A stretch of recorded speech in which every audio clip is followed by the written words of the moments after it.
karena ketika waria ini beribadah di ruang publik itu banyak ketidaknyamanan di sana. Penciptaan Tuhan tidak hanya kemudian menciptakan laki-laki dan perempuan, tetapi menciptakan waria dan priawan, karena sebetulnya yang kebalikan dari saya itu juga banyak.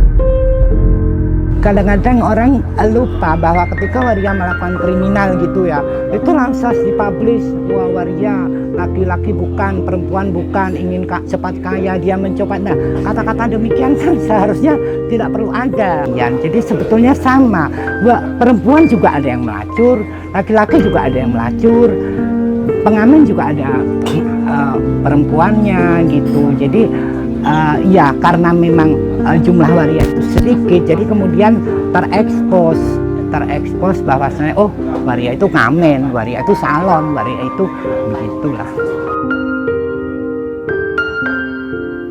Terkadang isu LGBT yang dimana waria masuk di dalamnya hanya digoreng gitu kan. Nah muncullah bentuk-bentuk diskriminatif, bentuk-bentuk kekerasan, bentuk-bentuk intoleran yang didapat oleh teman-teman waria.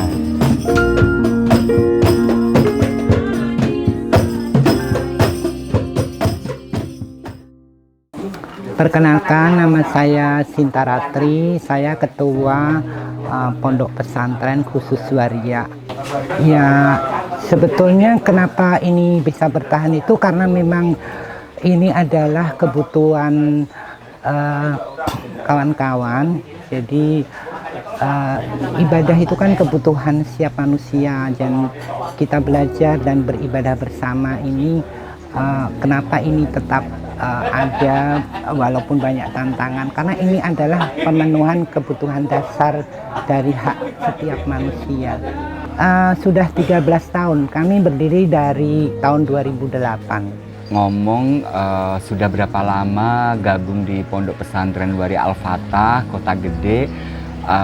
Kalau secara mulai aktifnya instannya berkegiatan tuh dari 2010 sampai sekarang, walaupun di proses-proses awal di 2006 gitu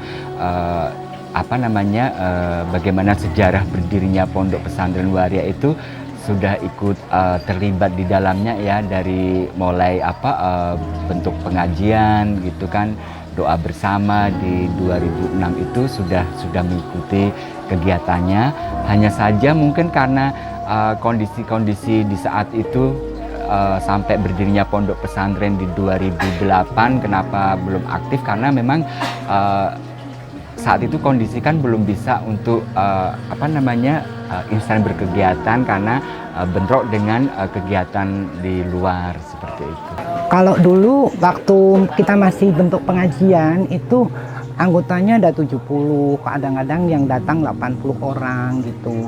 Tapi ketika kemudian oleh Pak Kiai Hamroli itu mulai dibentuk sebagai suatu pondok pesantren, itu lalu tinggal 20 orang yang tetap istiqomah, tetap belajar dan beribadah bersama. Ya jelas, artinya begini, ada orang yang tidak setuju, ada orang yang menolak, tetapi juga ada orang yang mendukung, ada orang yang bahkan membimbing kami, seperti kiai-kiai dari NU, terus Fatayat DIY, kelompok-kelompok akademisi itu yang kemudian membimbing kami di dalam beribadah, di dalam belajar agama Islam. Dan ini kan menyiratkan bahwa kami ingin belajar itu tidak main-main, tidak hanya sekedar untuk mengisi waktu luang, tapi karena ini memang kebutuhan dasar, sekali lagi sebagai manusia yang butuh beribadah, dan kita kepengen berkumpul di dalam suatu forum yang belajar agama, membahas agama, beribadah bersama. Nah, inilah wadah kami sebagai suatu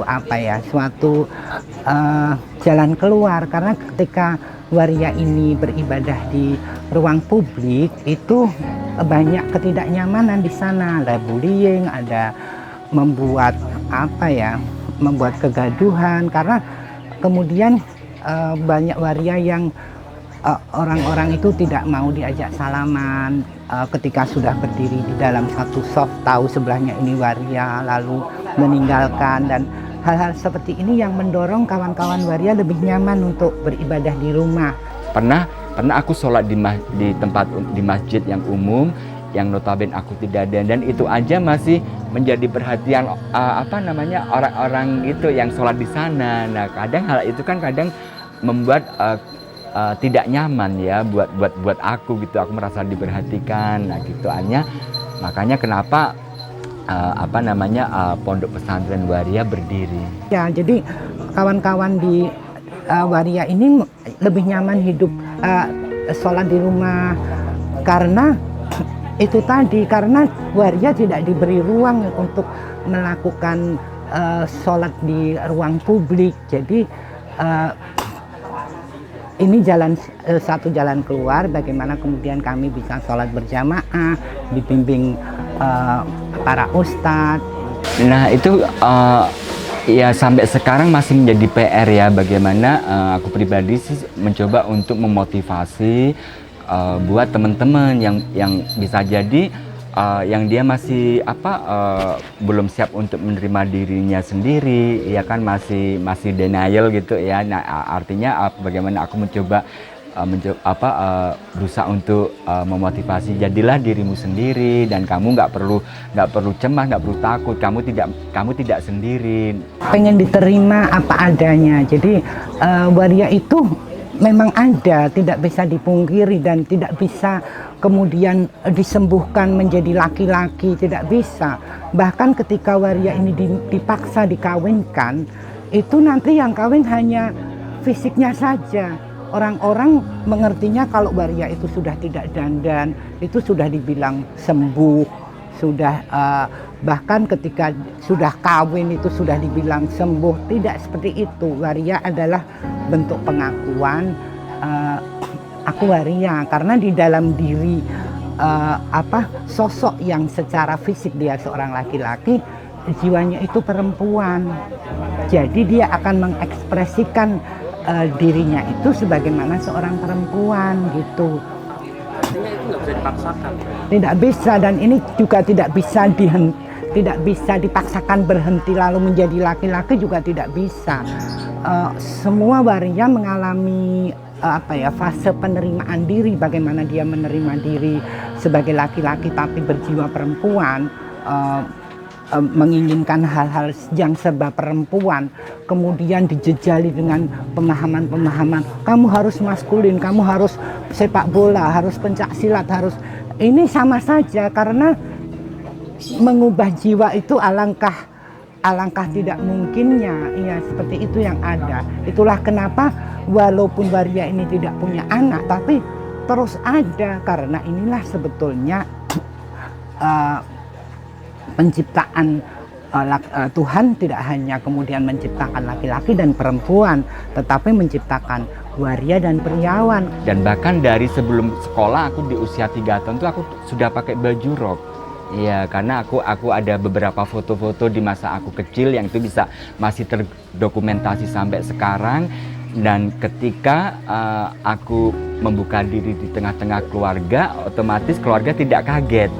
Ya kan, dari kakak-kakakku, dari almarhum orang tua, karena kakak-kakakku, orang tua kan tahu bagaimana perkembanganku dari kecil, ya kan, kami tumbuh kembang bersama. Dia tahu bagaimana ketika aku belum sekolah, memasuki sekolah, di masa remaja aku seperti apa. Jadi ketika aku membuka diri, otomatis pihak keluarga tidak kaget.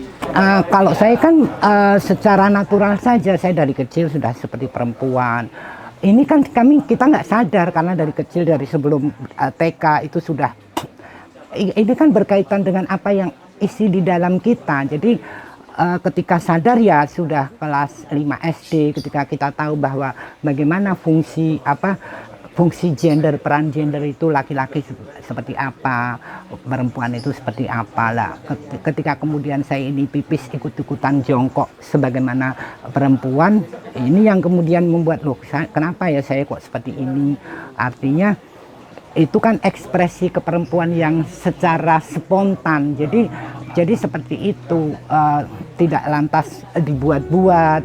Ya, menurut aku hal yang wajar ketika yang namanya waria itu punya pasangan ya, punya pasangan karena tidak hanya apa namanya diperuntukkan buat apa namanya dengan tanda kutip buat perempuan atau buat laki-laki saja, karena seorang waria pun juga butuh merasa diperhatikan, butuh bisa memberikan rasa cinta, rasa kasih kepada orang gitu kan. Dan menurut aku sah-sah saja ketika yang namanya waria itu memimpikan atau memiliki pasangan. Jadi apa yang terjadi pada saya otomatis bukan ini karena tidak buatan saya. Kemudian apakah saya lahir lalu dianggap berdosa karena saya seperti ini, karena saya dilahirkan begini. Nah, keluarga saya kan paham betul saya tumbuh seperti ini tanpa saya buat-buat. Apa lantas saya berdosa terlahir sebagai waria gitu. Nah, itulah yang kemudian dipahami keluarga saya, sehingga hanya tinggal bagaimana kamu menjadi individu yang baik, yang bermanfaat, yang berguna, yang menjalankan sebagaimana kamu seorang muslim, seperti itu. Jadi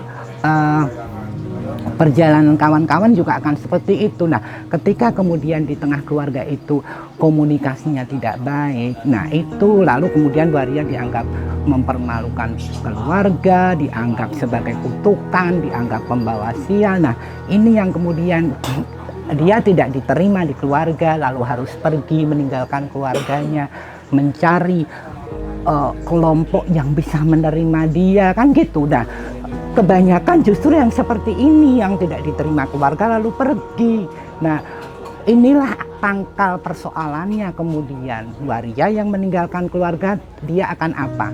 Akan tidak punya keahlian, tidak punya modal. Apa yang harus dia lakukan untuk bertahan hidup di perantauannya? Ya, apa yang bisa dilakukan tanpa modal dan tanpa uang? Ngamen, memulung, melacur, kan begitu. Nah, lebih jauh lagi dia akan tidak punya KTP, karena KTP kita berdasarkan kartu keluarga, dia tidak punya keluarga. Nah, itulah kenapa kemudian banyak waria yang tidak punya KTP, banyak waria yang pekerjaannya di lingkungan itu saja, karena itu tadi tidak ada penerimaan keluarga. Nah, disinilah kami Pondok Pesantren Waria ini mengupayakan berbagai hal, sampai-sampai mengupayakan bagaimana dia bisa dikuburkan dengan layak. Kami punya kelompok pemulasaran jenazah, kami punya kelompok dukungan keluarga, kami punya Waria Krisis Center untuk membantu kawan-kawan waria terlantar.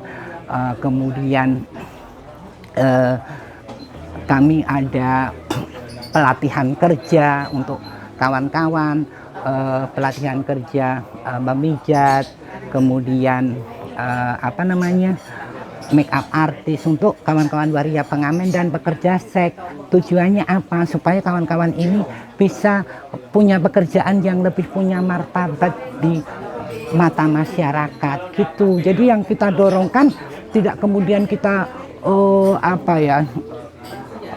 memohon-mohon pemerintah untuk minta bantuan. Kita mempunyai dukungan dari berbagai LSM yang kemudian kita bisa membuat pelatihan. Bahkan sekarang ini kami punya program pendampingan lansia, program mental health service untuk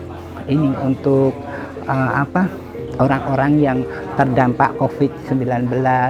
Jadi yang tadinya kami ini hanya berjuang di ranah hak untuk beribadah, kemudian berkembang hak-hak kita, hak-hak asasi manusianya, hak atas pekerjaan, hak atas kependudukan, hak atas. Jadi kami juga mengadvokasi bagaimana kawan-kawan bisa punya dapat KTP. Bahkan kemarin kami bisa mengadvokasi kawan-kawan yang tidak punya KTP bisa ikut vaksin. Karena gini ya, apa namanya, ketika ada bentuk-bentuk kekerasan yang dilakukan oleh kelompok radikal, ya kan, itu kan dampak yang paling besar kan otomatis waria.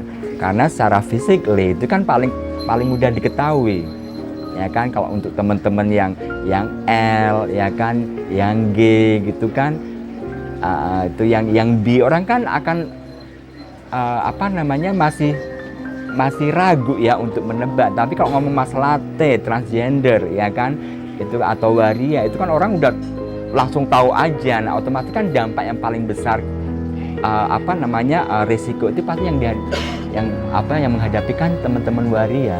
Kadang-kadang orang lupa bahwa ketika waria melakukan kriminal gitu ya, itu langsung dipublish, wah waria laki-laki bukan, perempuan bukan, ingin cepat kaya, dia mencopet. Nah, kata-kata demikian kan seharusnya tidak perlu ada. Nah, tapi kadang-kadang ini ada di koran atau di mana gitu.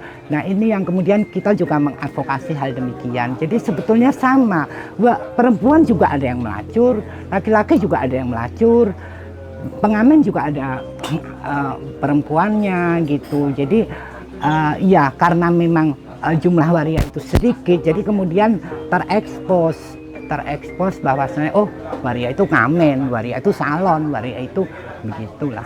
Gini ya, jadilah diri sendiri, tapi ya gitulah, berusaha tetap bisa menjaga sikap, perilaku, ya apa ya, jangan over banget lah gitu. Kadang kan kita over banget juga terkadang malah memancing orang yang tidak suka ya. Padahal ya kan satu sisi pun aku juga tidak akan memaksa orang harus menerima diriku ya. Itu kan dikembalikan lagi kepada masing-masing orang, yang cuman hanya saja ya bagaimana tetap berusaha untuk menjaga sikap, berperilaku yang sewajarnya saja di tengah-tengah masyarakat. Stigma itu kan kita nggak bisa menyalahkan ya. Stigma itu konstruksi sosial. Bagaimana ketika ini diturunkan kepada anaknya lagi. Misalnya saya seorang ibu, saya baru menggendong anak umur 3 tahun, kemudian ada waria. Lalu secara refleks saya menutupi anak saya supaya tidak melihat waria itu. Lalu kemudian ada waria misalnya begitu. Nah, otomatis si anak ini kan punya rekam otak, waria itu apa ya, kok saya diharuskan tidak melihat, kok saya dilindungi, apakah itu menakutkan? Jadi hal-hal seperti, atau kalian para cowok nih, oh waria itu gini. Nah, kemudian dari pembicaraan ini kemudian merekam hal-hal yang buruk tentang waria, lalu ini dijadikan pemahaman bahwa waria itu seperti itu. Jadi adanya stigma itu kan dari obrolan, kemudian dari turun-temurun. Jadi kita nggak bisa kemudian menghapuskan stigma gitu, tidak bisa. Paling kita bisanya menurunkan stigma.